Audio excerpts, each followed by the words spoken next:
Hi, I'm Katie Crane, and this is the Pilates Lounge. Hi there, friends. This is Katie Crane. I'm the Pilates professional. Welcome to the Pilates Lounge. Today's episode, I've decided to step in a little bit deeper to a muscle called the psoas. I've mentioned it a couple of times in the last few episodes, specifically when I'm talking about stress and pain. And I thought that this topic would marry really nicely with the episode when I spoke about the vagus nerve. So if you have not listened to pretty much the last 3 or 4 episodes, I do really recommend that you take time out and listen in on them, because there is a bigger picture to this episode, and I would love it if you would join me in on this journey. If you're new to the Pilates Lounge, I welcome you to our community. Our community is growing. This is now our 3rd month of shows on the Pilates Lounge, and I must tell you that this journey of sharing my passion for all things movement with a focus on Pilates is really been awe-inspiring. I know that the students at our school, the Pilates Pro Academy, are really benefiting from having the podcast as a side hustle, because one of the reasons that I'm doing the podcast is so that it is a resource for our students. Now, you may or may not know that I do teach a 6-month Reformer Pilates certification, and we are the only school in Australia that specifically focuses on Reformer, that is also industry recognised. So our school is recognised by the Pilates Association of Australia, which means that our students have so many doors open to them when they step out into the world of Pilates, and they end up working at many different types of places. For example, one of our students works at an osteopathy clinic, so she teaches small group reformer classes to allied therapy clients of the osteopath, and she helps with rehabilitation in that clinic from doing our reformer certification. Many of our students, of course, go on to work in boutique Pilates studios, so studios that might offer one-on-ones or semi-privates using all of the machines, all of the Pilates equipment, but we specifically teach our students to really hone their skills in on the reformer machine, so they can step into a comprehensive studio and really know their stuff when it comes to reformer, and they can work with a wide range of clients. Many of our students, of course, do end up working in gyms or in reformer studios. They're quite different to the boutique Pilates studio. And we know, because we are industry recognized and we are the only school of specifically reformer certification that is industry recognized, we are sending out the most proficient instructors to those reformer studios, because we're really committed to changing what the perception of those particular studios are, because there's such a huge disconnect between the boutique Pilates studio and the reformer studio at the moment because of the lack of teacher training for reformer instructors. But we're changing that Australia-wide. We're so excited. So this podcast is a part of our student resources, and that's how committed we are to our students always having something to go to so that they can understand the intricacies of the body. And today's intricacy is all about the psoas. Now, my own interest in the psoas was really peaked when I found a woman called Liz Kosh. If you don't know Liz's work, I definitely recommend that you go and seek her out. She's written quite a few books now. She also has her own podcast. Liz is in Canada, and the first book that I ever read from Liz was a book called Core Awareness. I believe that the book is now on about its 8th edition. Now, Liz has been studying this one part of the body for, it must be like 30 years now. When I first found her, it was 20 odd years that she'd been just working with the psoas. So a lot of the information that I will be sharing with you today has been drawn from the work that I've done with Liz. I've attended quite a few of her workshops, and because it changed the way that I was looking at the body, the way that I was working with the body, and the way that I was experiencing movement in my own body, I guess I've really been drawn to other practitioners who are looking at the body with this new paradigm, which I guess is not new anymore, but when I started looking at it myself, it was relatively new. So if you're a Pilates instructor or a movement practitioner and you use Pilates, you may be quite familiar with the idea of Pilates being having a very physical approach to the way that we traditionally work. We look more towards things like physiotherapy and Western medicine, an allopathic approach to understand the body. And in turn, because of the way that traditional Pilates approaches that, or contemporary Pilates approaches the body, we end up looking at the body from a very left brain hemisphere, I suppose. So left brain is very calculated, mathematical, always looking for black and white answers. The reality of the body is that we are not black and white. We are conscious beings. We are emotional beings.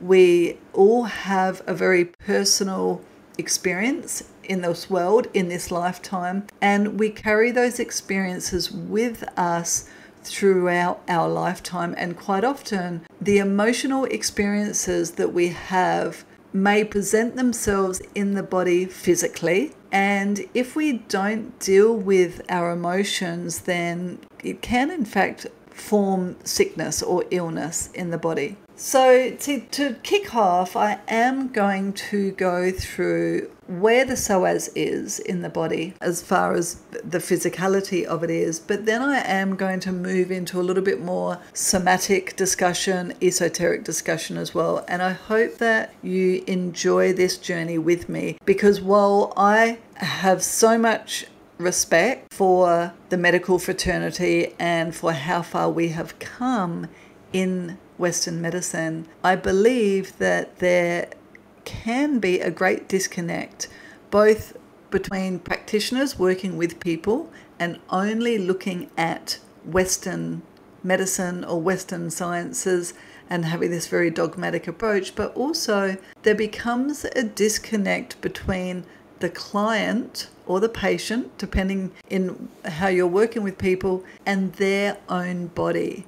So sometimes things are not black and white. In fact, things are very rarely black and white when it comes to the body. And although people are often looking for one single answer to why they've got something going on, and then they want one single approach to fix that, we see as movement practitioners that it's not necessarily, the healing of the body is certainly not a linear path, and so it's not necessarily the best approach to just be looking at the body as muscles and joints and ligaments and attachment points. We are not machines, and I've probably said that before. We are intuitive, conscious beings that goes much deeper than just the mechanics of the body. With that all said, the psoas is actually made up of a few muscles, or we look at it as a few muscles. So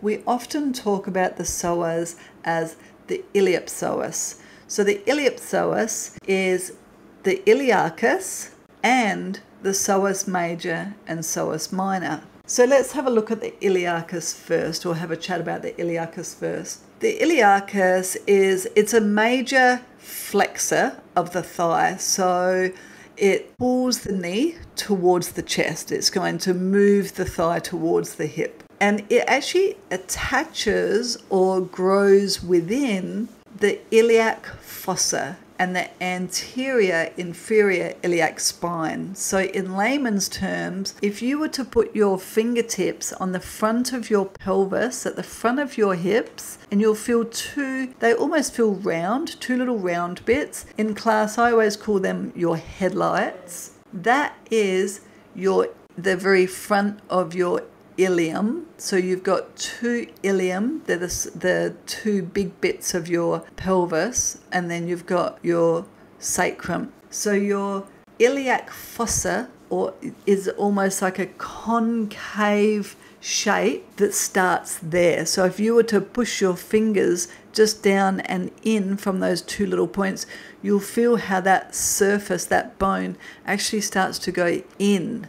So that's where that iliacus actually lives or grows within. Its fibers combine with the tendon of the psoas major, inserting or growing into the lesser trochanter of the femur. So the iliacus and psoas, they really look like and they work partly together. Now the psoas major is a huge muscle. It actually is a muscle of what's called the posterior abdominal wall. So in the body and in movement, posterior means back, anterior is the front. So the psoas major sits at the back of the abdominal wall. It's a long, thick muscle, and it's located immediately lateral to the lumbar spine, with lateral meaning just on the side. So it's just on the front side of the lumbar vertebra, and it combines with the iliacus to form this iliac psoas, which ultimately is the major hip flexor of the thigh at the hip joint. So this iliac psoas is known as a prime mover.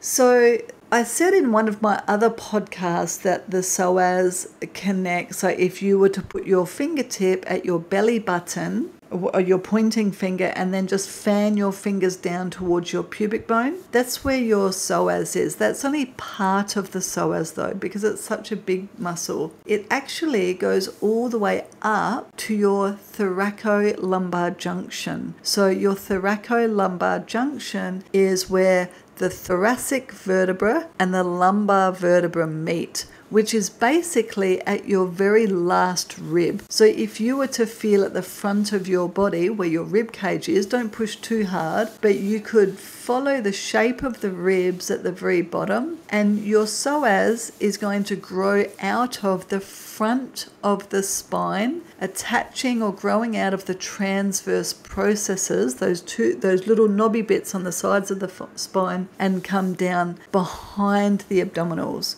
At that T12 is also where the diaphragm grows out of. So the psoas major and the diaphragm, they share cura or tissue. So they also share what we would call attachment points. But remember, everything grows out of. Now, because that psoas major is so big, it has a few different movement principles. So while it's recognized as a prime mover of the hip, so it's going to bring the knee towards the chest, or if the leg was straight and you're doing the can-can, it's going to be lifting the leg into the air. If you thought of a Pilates move on the reformer in particular and you were practicing climb a tree, then the psoas is going to be extending that leg, and then you're going to walk down the leg as you go into your back extension, and the psoas is going to hold the leg to the ceiling. So psoas, hip flexor, bringing the leg towards the torso. But it also is partly responsible for flexion of the spine. So it's going to take the spine into a forward bend, and I like to think of that as the fetal position, and we're going to talk about that a little bit later. So think deep flexion of the spine, and also some lateral movement of the spine or a side bend. So it is partly responsible for those movements as well, along with other muscles too. And remember, even though we're pretty much talking about one muscle or a couple of muscles together, the body never uses just that muscle to do anything at all.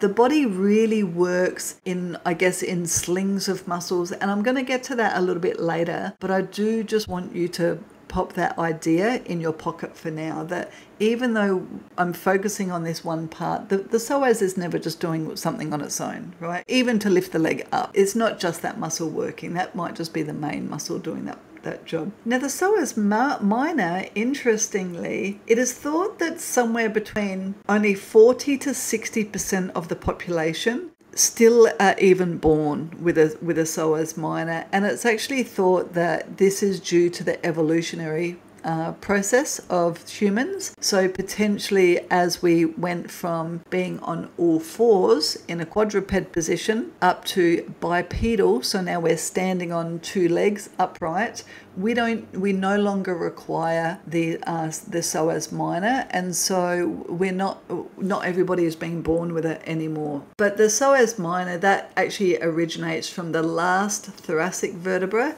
and the first lumbar, and it sits just in front of the psoas major.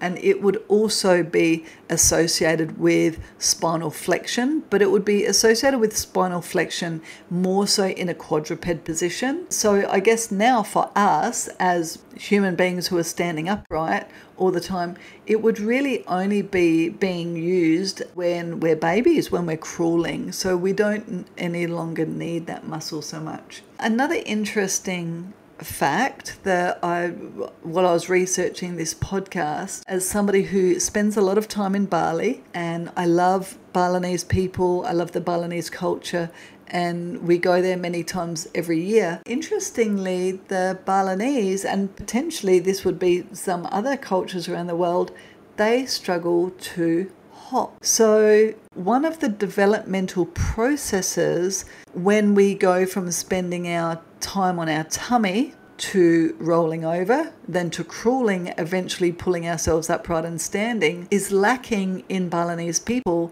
and potentially they do not have as strong a psoas either because of this. And that's simply because in Balinese culture, they actually don't let their child touch the ground for the first year of their life.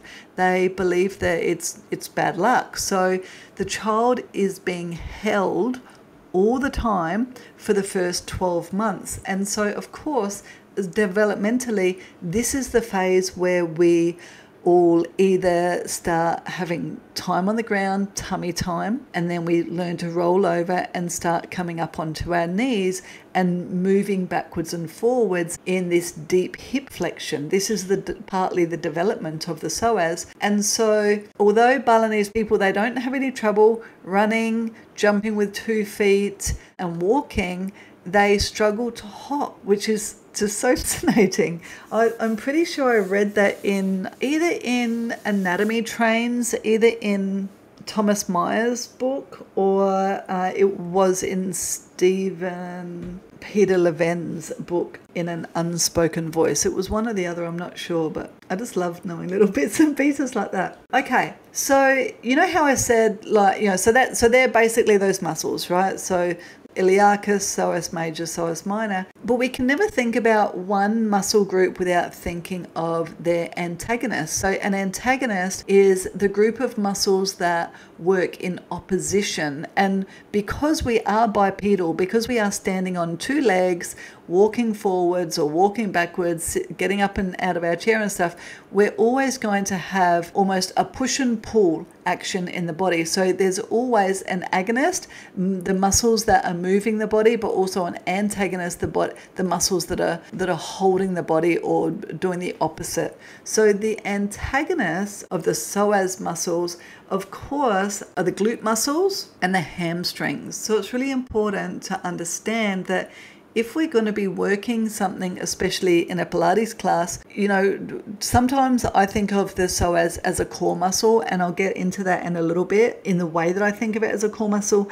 but I'm never really working my core unless I'm working my glutes and my hamstrings as well. And a lot of the time I'm trying to do things where I'm working those guys together. So it's definitely food for thought as movement educators and movement lovers as well. You know, you cannot have a strong core if you don't have strong antagonists to those muscles as well. So if we're thinking of the iliopsoas as the primary hip flexor, remember it also is going to assist in external rotation of the hip joint. So it's really actually playing an integral role in maintaining the strength and integrity of the entire hip joint. So really, I think of it as the conductor of my pelvic lumbar region. So if I have a strong psoas, but strong not as in bracing and stiff and dried out, I mean strong as in supple and healthy and juicy. In fact, if I was going to eat you, and I don't want to gross you out, but if I was going to eat you, I would choose the psoas. So the psoas, as far as if you're going to eat a piece of meat, is the filet mignon of meat. So, you know, if you've ever had a filet mignon, it's super, super juicy.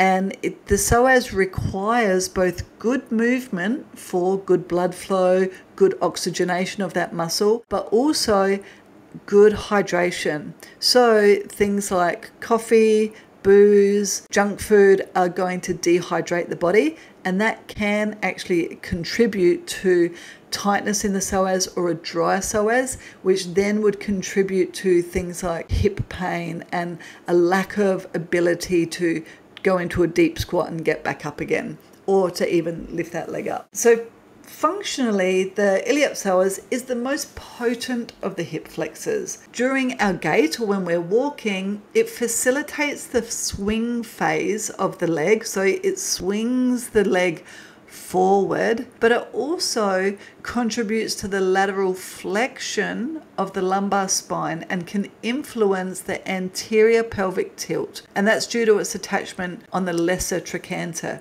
So let me break that down for you. So our gait is our walking, right? So it's almost like your leg swings forwards and then your heel lands on the ground, and then your other leg starts to swing forwards as you go onto the toes of that leg that has just landed on the ground. And then you continue.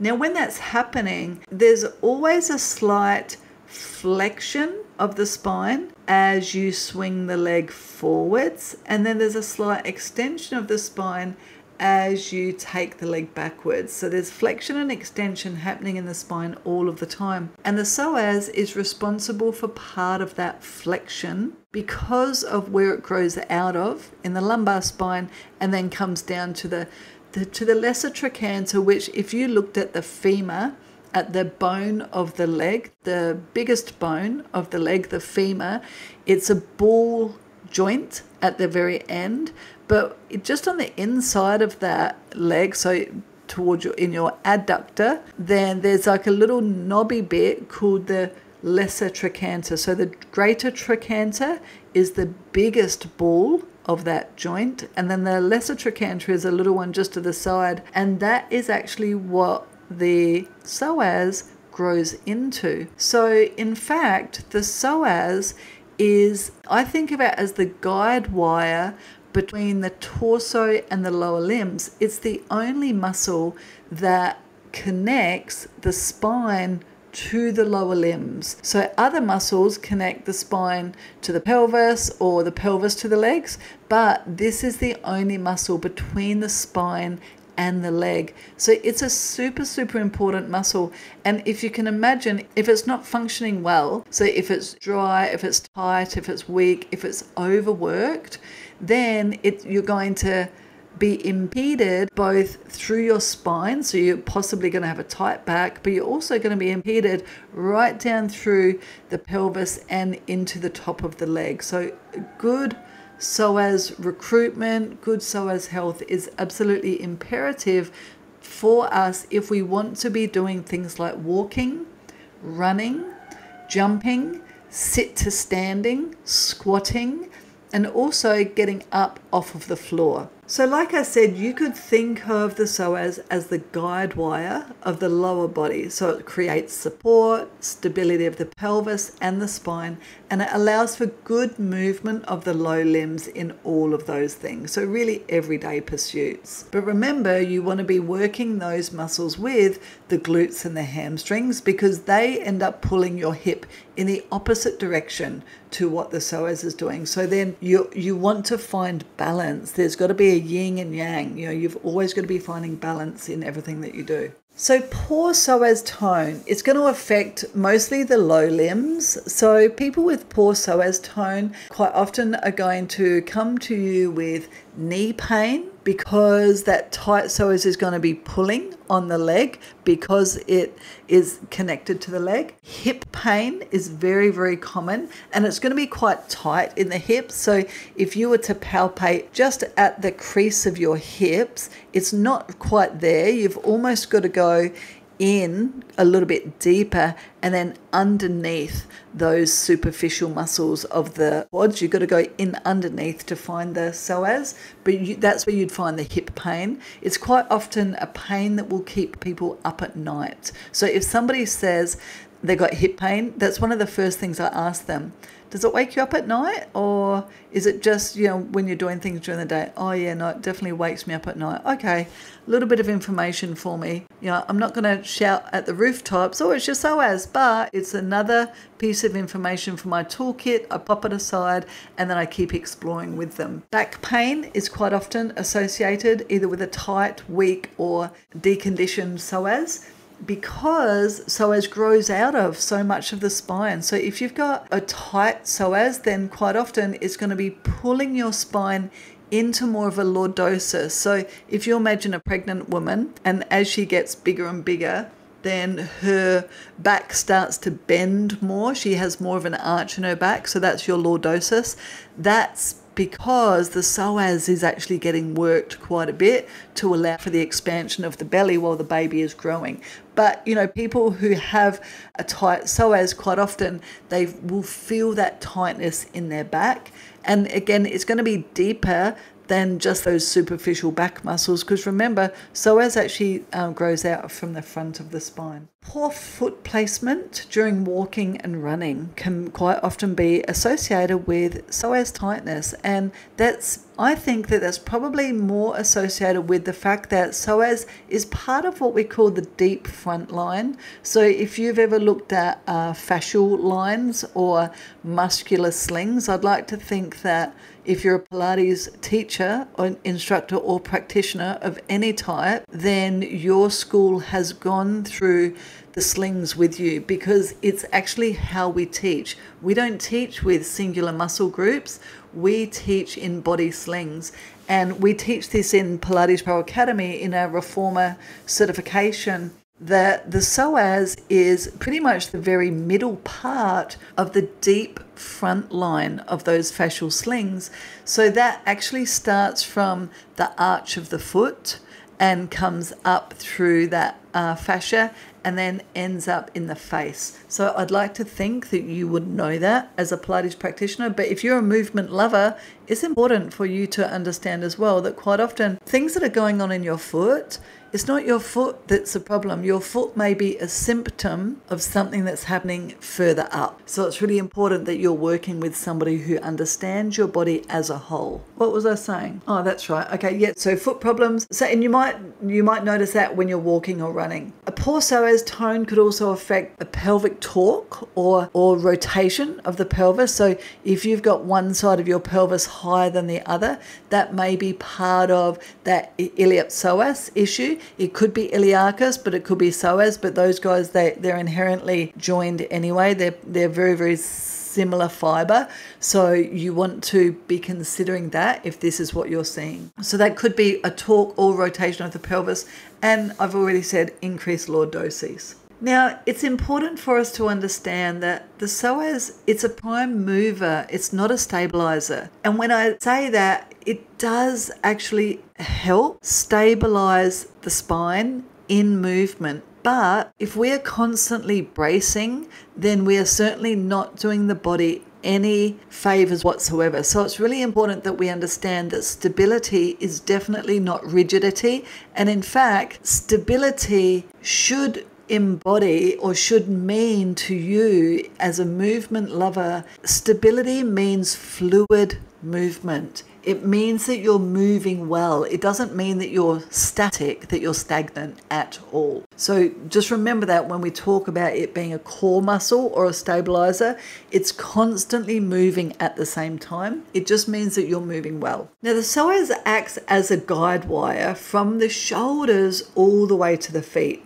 So this fluidity of movement and finding space rather than restriction actually may be found through breath work. So remember I said that the psoas actually grows behind the diaphragm at T12, so at that thoracolumbar junction. And because it shares dura with the diaphragm, then it very much responds to breath work. So making sure that when you're moving, you are breathing well, making sure that you're practicing deep breath cycles throughout the day is going to help both tone and relax that psoas at the same time as toning and invigorating your diaphragm, which is obviously super important. I have said in another podcast before that the psoas actually supports organs of the abdominals. So it actually supports the organs of the abdominal core. So in normal walking, so when you're walking along, the psoas, because of the way that it grows out of the spine and then grows into the leg, as you're walking and your leg is moving as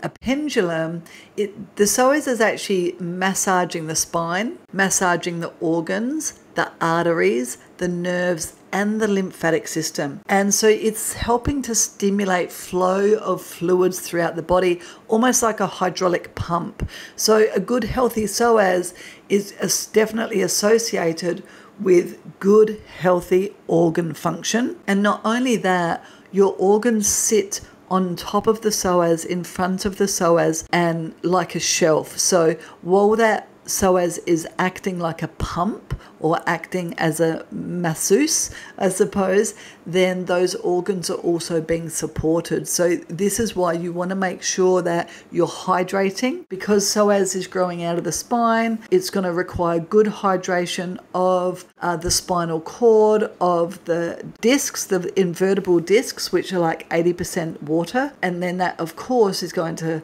also make sure that that muscle is nice and juicy to be working well. So good normal breathing, like full breathing, not accessory breathing. If you've heard the term accessory or not heard the term accessory breathing, it's associated with, I guess, asthmatics, smokers, mask wearers, people who are very stressed out, and they tend to breathe in their upper shoulders and in their neck, rather than breathing down into their belly and their diaphragm. So it's really important that we are practicing deep, full breaths. Now, some things that we could be doing to help all of that I've spoken about already, actually things that we're doing all the time in the Pilates studio, which is fantastic. But I think that it's really good and it's very important that we're not just doing something because it's repertoire, but we're understanding why we're doing that. And this is again where we really delve deep into this at Pilates Pro Academy to make sure that our students step outside straight away as soon as they're certified and they are understanding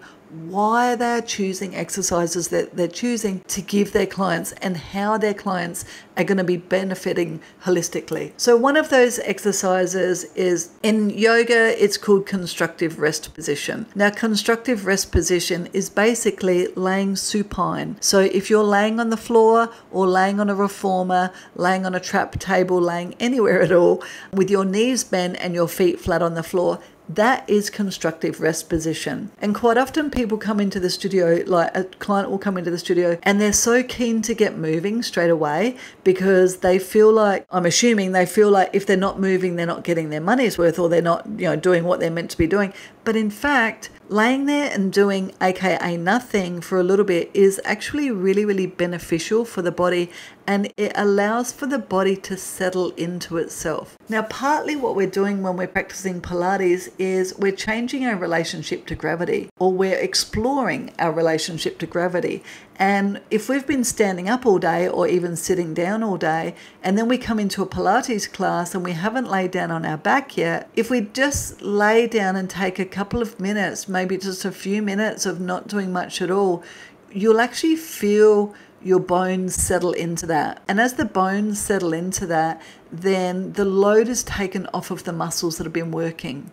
And that's really important, that you set the body up well before you start working. And you could easily just have clients laying there and practicing some breath work. I mean, I've already said, that breathing is super important for a healthy psoas. So if you just get your client to focus on breathing, then it's going to maybe alleviate some tension from the psoas, remembering that tight psoas is associated with all of those sensations or symptoms that I've already talked about. And they're just some of the physical things. While I'm onto it, some other physical things that the psoas, that a tight psoas or a deconditioned psoas may attribute to is things like gut problems, sore tummy, poor digestive issues, some of the nerves that run from the spinal cord. So all of your nerves come from the middle of your spine. So your vertebra, really they're there to protect what's called your spinal cord. So your spinal cord then feeds out in branches all through your body. So it's your nerves that feed from your spinal cord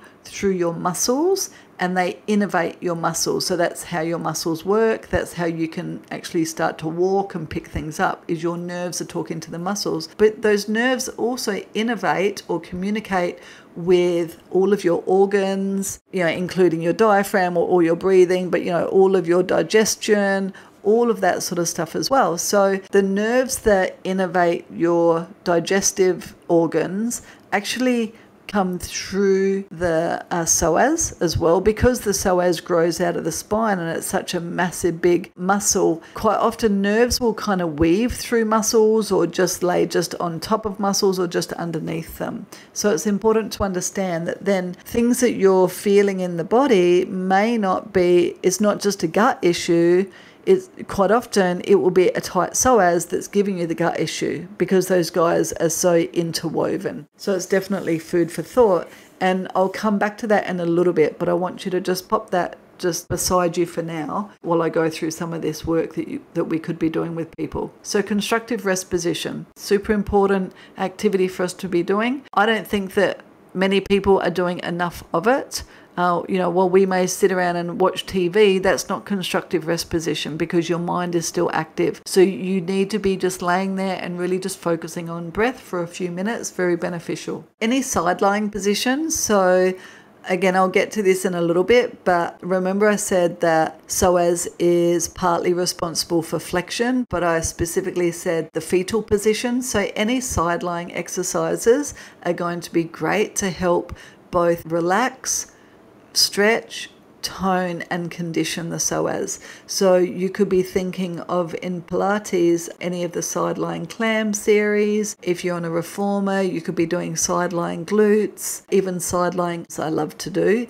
If I know that somebody might be feeling a little bit funny in their tummy, quite often instead of getting them to lay on their back for the session, I'll lean towards more side-lying exercises for them, because it's more comfortable for them. And partly that is because it allows for psoas just to relax a little bit, and then it could lay off those nerves that are feeding the digestive organs. You may or may not be familiar with, I call it the butterfly position, is when you lay on your back and you allow for both knees to go out to the sides and then both knees come back to the center. So it's a bit like when you're laying on your side doing clams, except, and you're just lifting one leg up and down, except you're laying on your back and both knees are going out and in. That's a really good exercise to start to tone the psoas. And what we're thinking of when we're toning the psoas is not a bracing sensation. It's really like, it's deeper than that. It's more of a relaxation feeling, and it's really just feeling the bones take the load of the legs and allowing for the bones to fall out and in while those bones are sitting nice and heavy in the hip socket, and that's going to allow for psoas to do its job. You could also do that single leg, so one leg drops out, comes back in, other leg drops out, comes back in, and it's a really nice psoas toning exercise. Sometimes I'll end up doing that exercise and adding in a straight leg, so I allow for one knee to go out to the side, straighten the leg out to the end, roll the leg back in, pull the thigh towards the body, and then go again. So remember when I talked about the insertions and attachments, or where the psoas is growing in and out of, it's at the front of the spine and then down to the very inside leg. So it's partly responsible for that internal external rotation of the leg as well. As far as stretching the psoas out, some classic stretches is like a supine thigh stretch. So you could be laying on your back and pull one knee up into the chest and just allow for the other leg to stay straight. You could do that, say like you're laying on the trap table, and allow for the straight leg just to hang over the edge of the table. Or sometimes in a mat class, I'll get everybody to lay on a foam roller widthways, and then that just allows for a little bit more of the stretch. And with that one, you want to be holding it for a little bit and almost feel like you're creating a bit of a posterior tilt. So you're drawing the pubic bone towards the belly button just a little bit to allow for the psoas to get into that stretch, and that it's not just the quads getting the stretch. Single standing leg, quite often I'll get people to practice standing on one leg, and what I'm looking for is to make sure that they're not just hanging out into the side of the hip, that they're actually, I feel when I'm standing well on one leg that I'm putting on a pair of stockings. So I'm putting on something really, really tight over that one leg and pulling it up, and then I'm standing up tall on that stocking leg, just making sure that I'm not hanging out through the side of the leg. In yoga, any of the tree poses are fantastic as far as getting psoas to be nice and strong. And you know, it's quite interesting. Yoga actually realizes that the importance of psoas as far as an emotional muscle as well. And I guess it's just the practice of yoga is a bit more spiritual, or much more spiritual and more esoteric than what Pilates tends to be. But both single standing leg pose, but also pigeon pose. So that's, again, you're down on your belly with one knee bent at the front and the other leg now extended back behind you, and you may be able to rest your head down on the floor in front of you, but you really got to be able to relax into that one. So if your psoas is quite wound up, or if you don't have the hip mobility, that can be a tough one to get into. So maybe that's something that you're working towards. So they're just some basic strategies that you could use at home or in the studio to help people start to work their psoas in its entirety, in its entire dynamic capability. Now, psoas is a fight or flight responder. I have spoken of this in, I think it was in my vagal nerve episode, and so I just wanted to come back around to this again. I've looked a lot at any research papers, if I could find any in medical journals, and you know, it's actually really difficult to find anything to do with emotions or with consciousness when it comes to medical journals. But I did find some articles in Psychology Today. So definitely psychology tends to be looking at a tight psoas and trauma as well. And if you've ever heard of TRE, trauma release exercises, I think that there's a couple of different names for it these days, but this was actually, I think I first heard about this from Peter Levine. So if you haven't looked up Peter Levine, he's got a book called In an Unspoken Voice, and he talks about how the body holds trauma.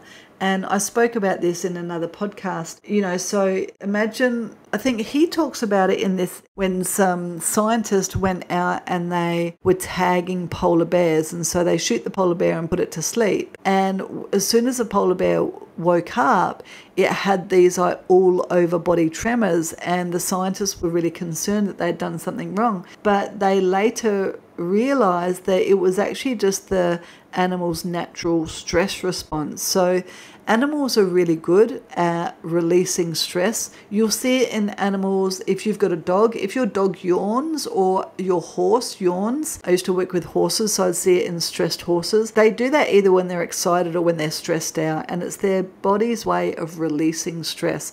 And you know what? That's probably the reason that we would be yawning as well, only it's not socially acceptable for us to yawn, so we don't do it. But animals will also get these tremors, and you can actually practice this. I'm not a practitioner, but I do practice that at home, and I've gone to workshops to learn how to do it for myself. Is this TRE, this trauma release exercises, where you just lay on your back. You literally lay on your back in that constructive rest position, and you just allow for your body to start tremoring. And the idea is that it's releasing stored up trauma and stored up stress in the body. So this idea has been around for quite a long time now.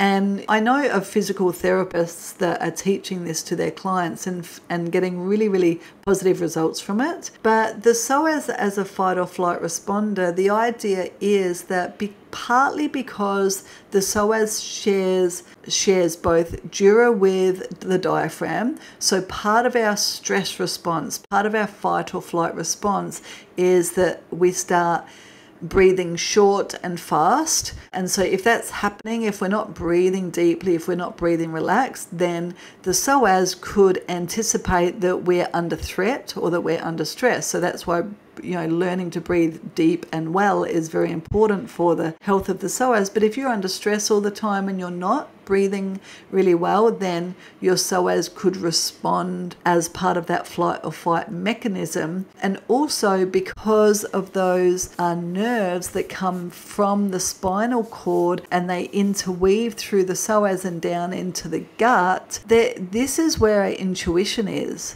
So this is where the body will tell the brain that you need to fight or flight. And all of those nerves are interwoven into the psoas. And if you think about the function of the psoas, it's going to start us running. It's a deep hip flexor. So if you've got to jump, if you've got to flee, if you've got to go into fetal position, then that is a part of what the psoas does as well. So it's really, really important that we understand that part of how the psoas may react to stress. And if you've got chronic stress, if you're not dealing with stress and you're holding that in your body, then potentially your psoas ends up holding that stress because your psoas is constantly waiting that perceived threat to come about. But also in that last episode, in the vagus nerve episode, I talked about, there's an idea that because the psoas sits as a shelf for all of your organs, that if you were running away from a threat, saber-toothed tiger, say, and that threat either threw a spear at you or gouged through you, then potentially your organs would be saved. And again, if we're living in an environment that is high stress, and you tell me who isn't highly stressed, then there's a potential for that psoas to be stressed out all the time. So with that in mind, and coming back to the vagus nerve, in the vagus nerve episode, I talked about Stephen Porges and his polyvagal theory, and I couldn't find anything where he talks about the psoas, but I definitely feel like there is an interlink between the polyvagal theory and the fight or flight response of the psoas. The polyvagal theory being that the brain will initiate to the vagus nerve, which then speaks to the body to either respond with a fight, flight, or startle response, which is fetal position. And it just makes sense when we look at where the psoas grows out of as to how that might play a role in all of those activities or all of those responses. And remember that part of those trauma responses is the digestive system starts to shut down, your whole physical body tightens. But also, if you're a woman, and even if you're a guy, then you're certainly not going to be in a position to be having babies, because if your body is under perceived threat or under real threat, then your reproductive system is going to start to shut down, because no animal, no human is going to be wanting to bear children or bear offspring if you're under threat. And if you think about it like, if you were a hunter and gatherer and, either it was coming winter or there was low food supplies or not enough water, then your body would start to go into that natural trauma response.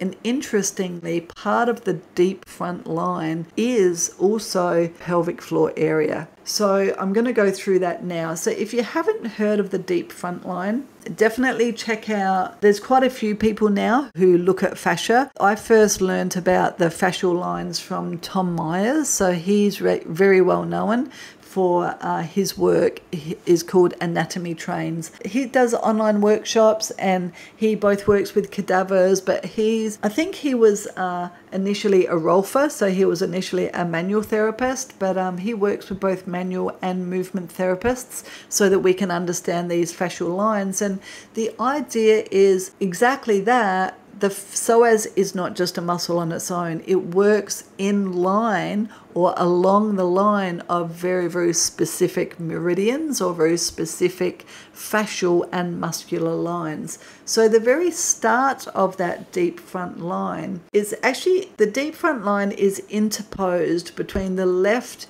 and right lateral lines. So there's all different lines in the body. So lateral meaning sides, and it's really sandwiched between what's called the superficial front line.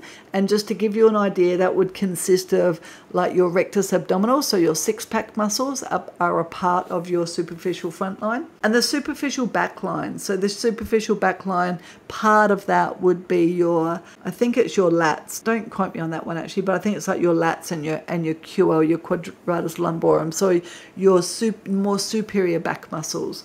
Now it's really surrounded and comprises of the myofascial core. So this is where I think of the psoas as a core muscle or as part of the core. It's not so much part of the core like I think of the transverse abs and the pelvic floor and the rectus abs and obliques. I don't think of it like that, but it's part of this fascial core, because remember, the psoas is definitely a mover. So beginning from the bottom of this sling or from this line, the line has deep roots in the underside of the foot, and it passes up just behind the bones of the lower leg and then behind the knee to the inside of the thigh. So if you think of the arch of the foot and then up through the back behind where the calf muscles are, and then in through the back of the knee, and then it comes to the adductors, the inner thighs, and from there the major tract passes in the front of the hip joint, so through the pelvic floor,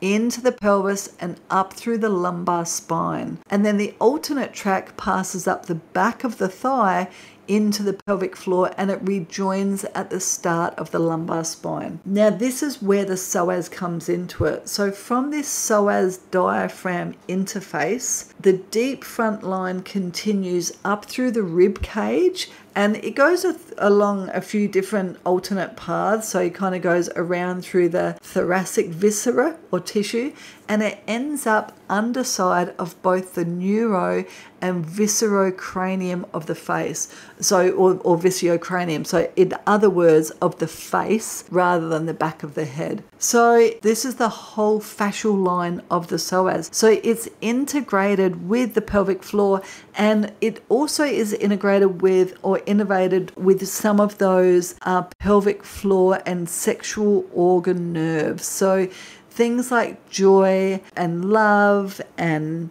and the deep inner knowing, deep intuition, the gut feelings, they're all associated with the psoas. And if we think of the yin and the yang, that's the yin, and then the yang is fear and hatred, and inconsistency and not enough. So it's really important that we do find the balance of those things. And I say that because, interestingly, if we look at acupuncture also have meridians, and so when we look at the fascial lines or the movement lines of meridians, I also like to look at the acupuncture lines, and the acupuncture line of that deep front line is actually associated with the liver meridian and the kidney meridian. Now, you may or may not have heard, but the liver is associated with anger. And so, if you've got liver problems, then it's thought that you are holding on to anger and hatred, which is also associated with that deep front line, which is just so fascinating. So your liver, it provides, as far as Chinese medicine is concerned, it provides inspiration and direction. And it also relates to the eyes and the faculty of sight, as well as flexibility. Now, the brain is always taking in information from the eyes to decide whether or not the body is in threat. So it's not surprising whatsoever to me that Chinese medicine is looking very similarly at the body, at the same meridians, as far as taking in information to know whether or not you're okay. Now, the liver really sets the standard for the entire functioning of the whole body and the immune system. And since the liver is responsible for storage and distribution of vital energy, it can be likened to an army general who commands and decides strategy. And interestingly, the psoas is also associated with the taking in of goodness into the body. So, so when we eat food,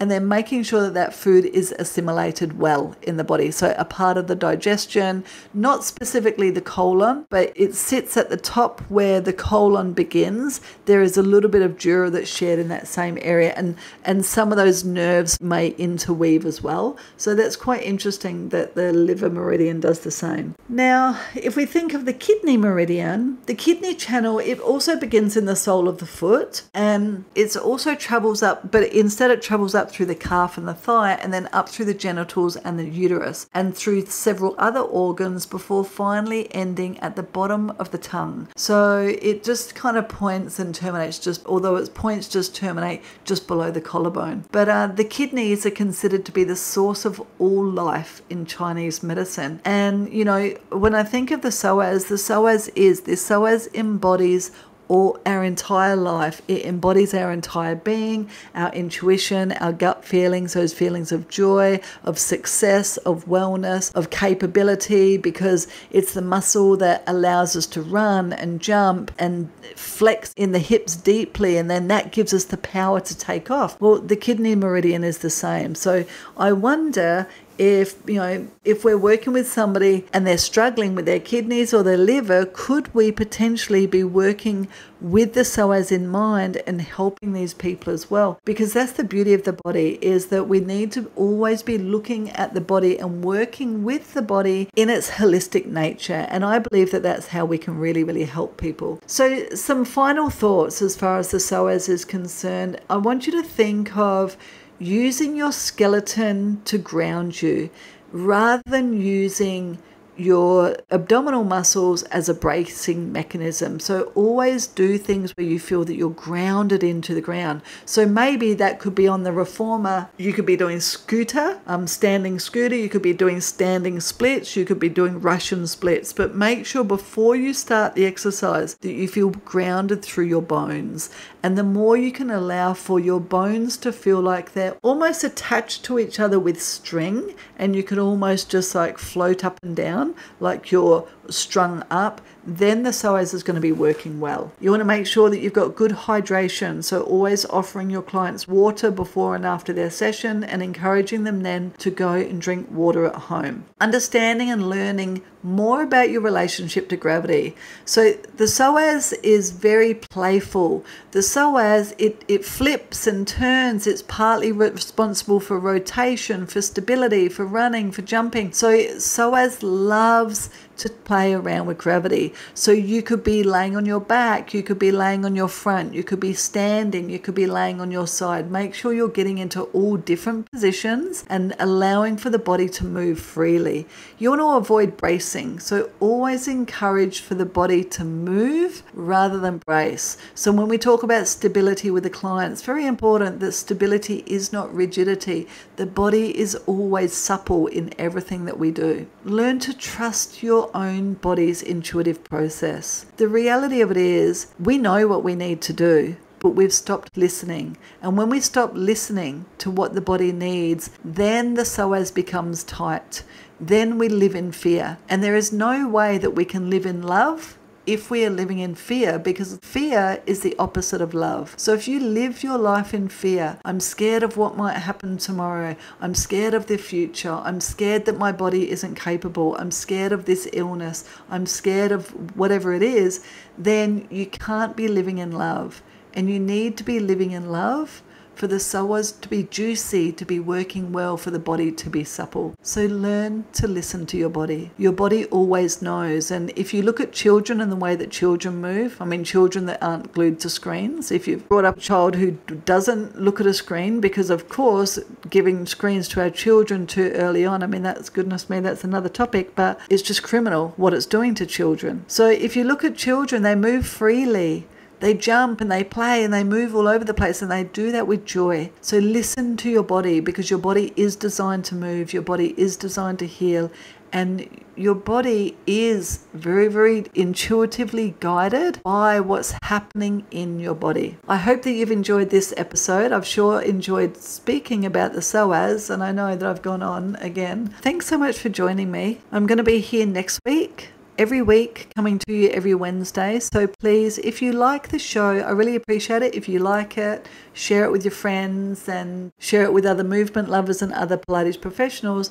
And remember that we've got Reformer certifications rolling out Australia-wide, and we are the Pilates Pro Academy is the only school in Australia that is recognised by the industry and that focuses solely on Reformer certification, so that our students come out so proficient in Reformer instruction and well respected in the industry. Thank you for joining me. I'm Katie Crane, the Pilates professional. This is the Pilates Lounge. Now, before I finish up today, I just want to remind you, if you have enjoyed this episode, I would love it if you like and share it with your Pilates professional and movement loving friends, so that we can get the word out there and really create a community right here in this hub. Be sure to check out my website, thepilatesprofessional.com.au, and have a look if you can find any workshops, which I'm sure you can,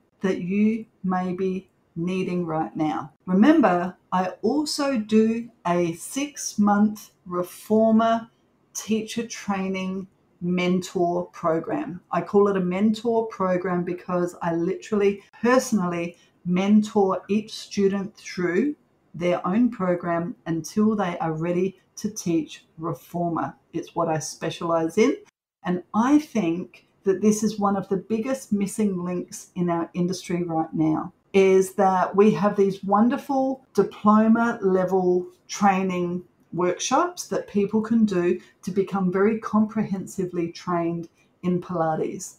But when it comes to Reformer, it's so wishy-washy out there that you could become an instructor online with no personal access to a mentor ever, or you could become a Reformer instructor as a stepping stone to diploma level training. So where I come into it is I just do Reformer teacher training that is recognized and recommended by the Pilates Association of Australia, which means that my students then become members of PAA. It's super important for our industry, and it's what our students deserve. So if you know somebody who is looking to become a Reformer teacher, then this is where you want to send them, the pilatesprofessional.com.au. They can reach out to me. I can have a call with them and see if I have a program that is coming up that is suitable for them. And or I also do a host of online workshops for you to expand your repertoire and your understanding specifically of the Pilates work. Thank you so much for joining me. I look forward to you listening to the next episode next week. I'm Katie Crane, the Pilates professional.